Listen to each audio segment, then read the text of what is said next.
I have with me the filmmaker Thomas with his film C that's screening at our festival this year.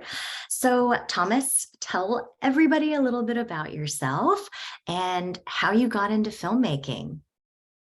Yeah, well, thank you, Christina. It's wonderful to be here virtually.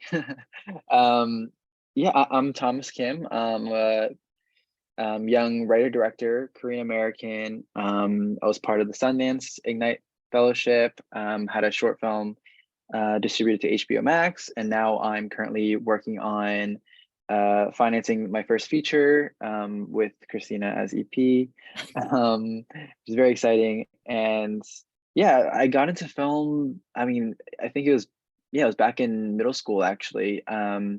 When my family moved from Georgia to Massachusetts, which was Massachusetts being a very non-diverse place, Georgia being a very diverse place. Hmm. I didn't have many friends, I was kind of doing my own thing, and I found a camera in my parents' closet, a Canon T3i that a family friend gifted us before we left Georgia.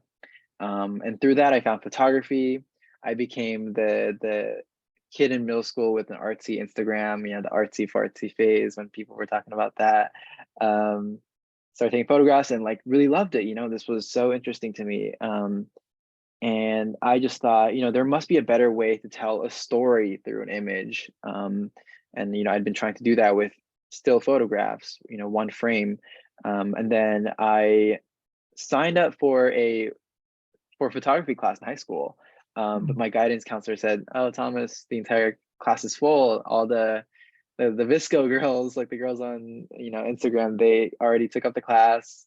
It's full. There's this filmmaking class. Do you want to take that?" And I thought filmmaking was, film prints. I thought it was like analog film prints. I thought it was photography. I didn't know anything about filmmaking. My Mm. dad would show me sci-fi films, Star Wars, those kinds of films. I didn't grow up on like, artful films at all, or any sort of cinema outside of sci-fi. Um, but then I found filmmaking. I slowly fell in love with it, and it was just photography, but just on a bigger canvas. And I began working on my first stop motion film because I didn't have access to live action crew.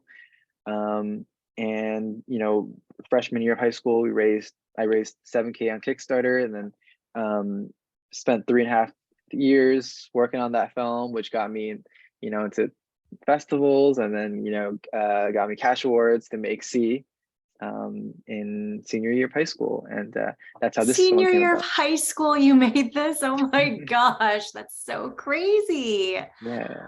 Like, Thomas, I hope you realize like this is like not normal. Like, you know what I mean? In terms of just the ambition and the drive that you have. Like, where do you think that comes from? Because I feel like one of the things that I was the most surprised about you when I first met you is the fact that you were a junior at USC, our school, like the school I Mhm. graduated from too. But it's like you're a junior, and it's just like, what was I doing when I was a junior in college? I was working 3 or 4 part-time jobs just to try to like stay alive, try to pay rent, like try to pay that like crazy, like expensive tuition and like pay for gas. And just so it's like, where does this come from? Where does this drive come from? Yeah, absolutely. I think overall I feel very, very lucky in life. Very fortunate for such incredible parents. But back in middle school, I was a gamer. I was so mean to my parents, I think. Always As we argued, all were. as we all were. So embarrassing. And then I found this guy named Casey Neistat on YouTube. He's a YouTuber. He lives in New York City. He really romanticized work ethic, Mm. putting in the work. And I was like, wow, this is so cool. If I really put my mind to something, then I can make something. And I don't know what drew me to that. I really don't, because I had no inkling of any of that beforehand. But he was one of the first people to start vlogging on YouTube. He would make a video every single day, a Wow. short movie every single day. And I was like, wow, this is amazing. I'm gonna adopt his work ethic. I'm gonna get a tattoo that says, like risk over comfort, No like way. Oh my like God. just never be comfortable, always chase after your dreams. Like, I want to change the world, however I can, whatever small way. I want to help people. I want to transform lives. I want to tell stories. um I want to build a community. And so that's stuck with me every single moment of my life afterwards, I think. And that work ethic was was what carried me, 3.5 years into working on that stop motion short film every single day right after school. And then, I got really lucky because my parents were supportive in that, that I convinced them. I did a PowerPoint presentation on why we should move houses because we lived in apartments and I needed a garage with a concrete floor to build my stop motion set, right? So it wouldn't move. And I convinced them to move to a townhouse in another part of the apartment complex with a garage so I could shoot my little short film. And if they didn't say yes, then like I would not have made that short film. If I had not made that short film, I would not have gotten my like pretty much full ride scholarship to USC, would not Oh have been my able to pass Keeong gosh. Lee and C. None of that would have happened, and they've just been so supportive through and through, um, that I've just been able to do what I do. You know what? It seems Yeah, like your parents are very like atypical Asian Korean mm, parents because, a lot of Korean parents, I don't know if your parents are Korean immigrants, where they immigrated here and you're yeah, first generation Korean American, but usually they want their children to be a lawyer or a doctor or like an engineer or like some job that provides a lot of stability and that mm. makes a lot of money. So clearly your parents weren't like that. And why do you think they were so different from that typical stereotypical Asian parent? I honestly don't know, and that's I think one of the biggest questions I'll always have. They've I think I don't know, I think they took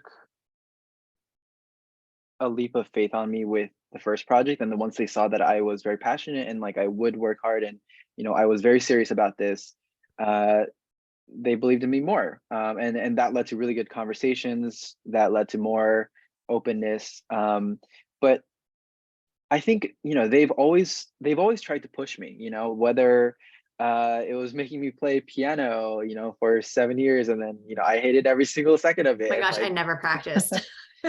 Be so mad at me. yeah, Like, why are we taking you to lessons when you don't even practice? right. But they weren't, yeah, but they were, if I one day I woke up, I was like, I want to play the guitar. And we went out over the weekend and we got like the cheapest guitar from the guitar store. And then I didn't play it. Of course, we bought a guitar and didn't play it, but they were always encouraging me to stay curious and try things. Um, and I've talked to them recently, and I'm their first kid, and so they were just figuring it out too. They didn't really know how to go about it. I think, again, I just feel very lucky that whatever circumstance happened, that they were willing to listen. And I guess it started off as a hobby first, and then they realized like, oh, maybe like this could become something. um but yeah, I don't know exactly why they were so open about it. I think I was just lucky again.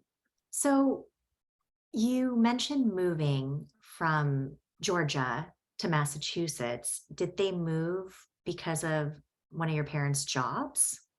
Yeah, yeah, my mom is a house stay at home, and then my dad, he was an architect, and so we moved because of his job. And Mm, then right when I was like starting my filmmaking thing, he quit his job and then started his own business.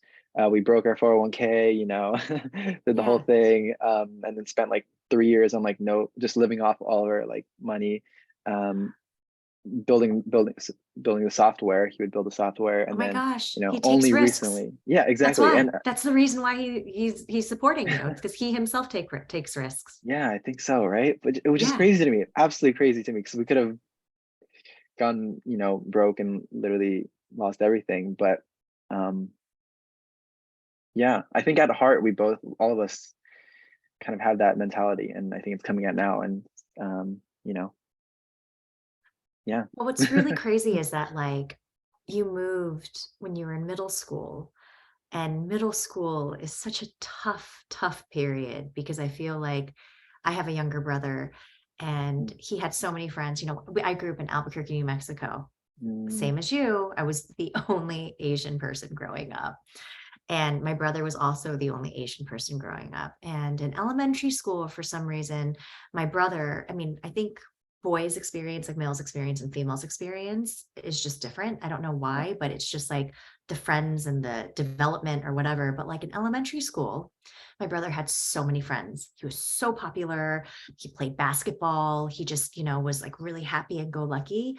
And then when he got to middle school, I don't know what it is. I don't know if it's the Yeah. hormones or puberty or what, but the guys just started being very racist. Like the Mhm. guys that used to be his friends, and because he was the target of racism, he went from this like being this happy, free, free loving, like, like child to this really angry, like very insecure, very he was like a hermit, he Mhm. played video games a lot, by himself, and he became that type of person, and it was really Yeah. heartbreaking to see. And so I don't know what it is, but it's something about middle school, and I just remember in middle school, like even myself too, it's like there was like this boy that liked me and this girl wanted to fight me, and it's just like in middle school, it's just the stuff that Yeah.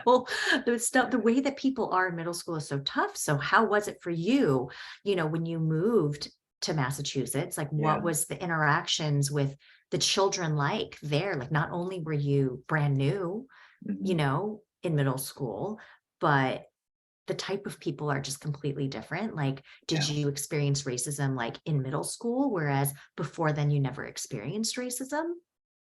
Yeah, so it's really interesting because I think a lot of us, at least I, it took a lot of digging to remember my past and remember that these experiences were not so innocent, that there were some underlying tension and, perhaps some racism and prejudice. Because growing up, you know, I didn't have the terminology to describe what racism was or what prejudice was that because I was in Georgia, I didn't that was just not a thing. There are Korean people, there are black people, there are white people. You didn't think about race. But then when I was there and I was and I was one of like, three or four Korean Americans, I didn't know that I was different. And only looking back after making C and having the words to describe the Asian American experience, to describe the foreigner's experience, to describe racism and covert racism, did I realize that, yes, I did face those things. And maybe that's why I, looked towards photography and filmmaking as an Mm, outlet, as my friend. And mm, that's where why I spent my time there because I couldn't spend it out anywhere else, you yeah. know? Like yeah, I'll go to school, I'll go to lacrosse and basketball and baseball, or I didn't play baseball and basketball and lacrosse. But that was it. I'd come home and I wouldn't particularly hang out with my friends. So you Maybe had I'll all this time and you're like, pray what am I going to do with all this time? pray either play games with my friends or be more productive. And thankfully I found a more productive route through YouTube. It YouTube. started with that YouTube Honestly, guy. to be Yeah. honest, It yeah. started with that YouTube guy. That's Yeah. insane. And there's so much information on YouTube. You can learn about everything you would learn in film school on YouTube, Oh my everything. gosh. And so that was film school for me, like making that first film and watching YouTube and learning about the whole thing. I learned everything I needed to know from online, from, old forms to YouTube to calling people who worked at Leica, just everything's online. Everything's already there. It just takes some Well, curiosity and exploration. so it's because of this project that you were able to get a full ride to USC for film school. Like, what was that first year like when you were there? Because now you're in a completely different environment where you're surrounded by Asian people. You went from a place with like no Asians to like Yeah. a lot of Asians. And now it's just like you're really amongst the best of the best in film school. Like, was there like this competitive pressure? Like, what was it like for you being in that environment? Yeah, when I first moved out to LA, well, I was a spring admit, so I came in January of 2019 or 2020, right before COVID. So like Oh my three, two, gosh. 3 months before COVID, right? But I came out to LA a semester earlier in the fall, and uh, I went to a screening of Justin Chan's new film, Miss Purple, and I Oh my remember gosh. standing there, and the entire crowd, the entire line outside the theater, were older Asian people. most of them Korean, right? Mm. And I remember just having like a meltdown, not like physically a meltdown, but just boom, because here I'm seeing all these Asian Americans who are successful, who are older, who have wives, who have kids. And I'm seeing that it's possible to have a successful life as a Korean American with Mm. with your community. Like I'm seeing that it's possible to have a future. I'm seeing them as a role model in a weird way. Um, I'm just seeing that I can be successful and I can be in that position and be that happy and have this life. And that was just so mind blowing to me because I've never seen that before, or at least not in that capacity. Like Korean Americans, people who have completely embodied both Korean and American, you know, and have like Korean friends and are on the younger side. Anyways, that's to say that I was just really shocked. And yeah, I think I found a really cool community here. There's some really great people at USC. I think I was also a little bit disappointed in some ways because I thought, Mm. coming to USC, I would meet like I thought everybody at at school would be, have that same Motivated. kind of passion, that Yeah. same drive, that No. same work ethic. Yeah. Um, very few, very Very few. few. Yeah, Yeah, definitely. yeah.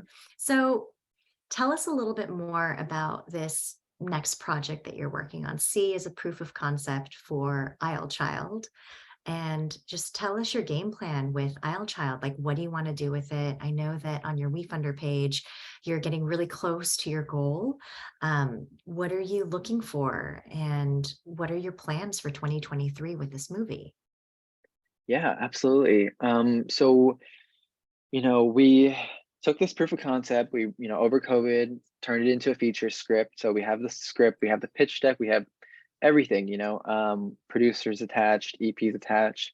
Um, and then, I got an agent at APA and, we took out the script. It was all great. But, even before taking out the script to these companies and to these financiers to Hollywood, I knew like, a lot of production companies, especially in Hollywood, the bigger ones, why would they make a $2 million bet, three four $5 million bet on a first time filmmaker, who's young, who's Korean American, when there are countless other filmmakers who have already made a feature and are much Mm. older, and are less of a risk factor, I suppose, who are waiting for the same amount of money, and Hollywood is just so saturated.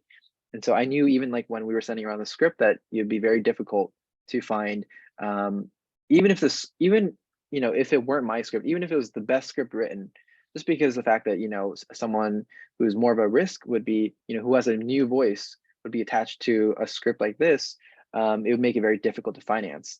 And so I turned to our EP Jim Cummings, who is a big face in independent cinema. He ran this thing called the WeFunder campaign, which is like crowdfunding, but instead of donations, equity based. So anyone can be an Yes. investor in our film, make percentages, and when we make money and sell the film, like the investor will see returns on that too. And Jim was really successful. He raised $350,000, and we were like, let's do the same thing. I am tired of waiting for other people on these gatekeepers to tell us whether we can tell our stories or not. Totally. Yes.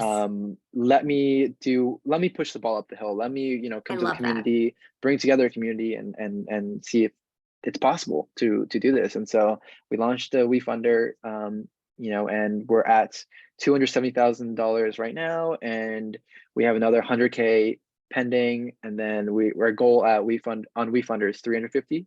So we have technically like a what $80,000 gap, but we have a lot of money coming from outside of WeFunder through private equity, as well as a bunch of smaller production companies um, that are interested in gap finance, or not gap financing, financing the rest of the sub $1 million budget.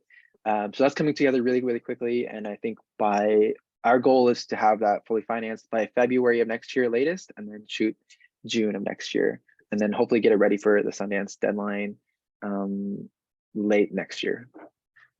I love that. Oh my Yeah. gosh. And you know what? It's like me having been working in tech for so long, I've seen, because I used to live in San Francisco, and you Right. see so many people who leave their, 6-figure paying job, and their high 6-figure paying job to go start their own company, to start their own startup.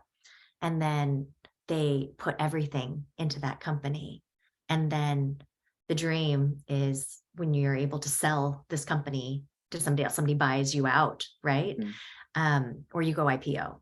Those are like the two, exit strategies for a lot of yeah. startups. But when it happens, it's like it happened because these people were able to put their entire self into these companies. And I Hmm. feel like in a lot of ways, when you're making films, when you're making feature films, it's a startup. Yeah, And just the fact absolutely. that you're taking this gap year to focus fully on this film, I feel like that action in and of itself should show any future investor just how serious you are about this project, which should give them confidence to invest in this project. Yeah. So I am so, so excited for you. And I'm so happy that we connected and we're working together. And I just feel like great things are going to be happening. And so for people who are watching this Q&A, if they want to follow your journey, if they want to stay in touch with you, how can they find you? How can they stay connected with you? Yeah, thank you for those kind words. I really think, I am not here to live a comfortable life. I'm here to, like I said, change the world in some small way I can, but before before I leave this world, as grim as that sounds, and I just want to create community and like give back to it. And through the power of stories and cinema, I think there's so much influence that this medium has. But again, it's not an easy one. It's going to take so much out of you. You got to put everything into it. Um, but that's the challenge, and I think that's what excites me. That challenge. But yeah, where people can find me, I am most active on Instagram at thomas.pk, and then you can also find me on the WeFunder site, just www.wefunder.com/ILChild, ISLECHILD. And if you just DM me on Instagram, I'll always reply. Or Christine, I can send you my email. But yeah, thank you so much for chatting. Thank you so much for sharing your project with us. And I look forward to everybody not only checking out your film C, your proof of concept C at our festival next week, but also checking out your WeFunder campaign and hopefully get involved with this project, because I feel like it's going to do so, so well. So people definitely want to be a part of it. So thank you so much, Thomas, for your time. And we will see you at the festival next week. Yes, I will see you. Thank you. Okay. Bye.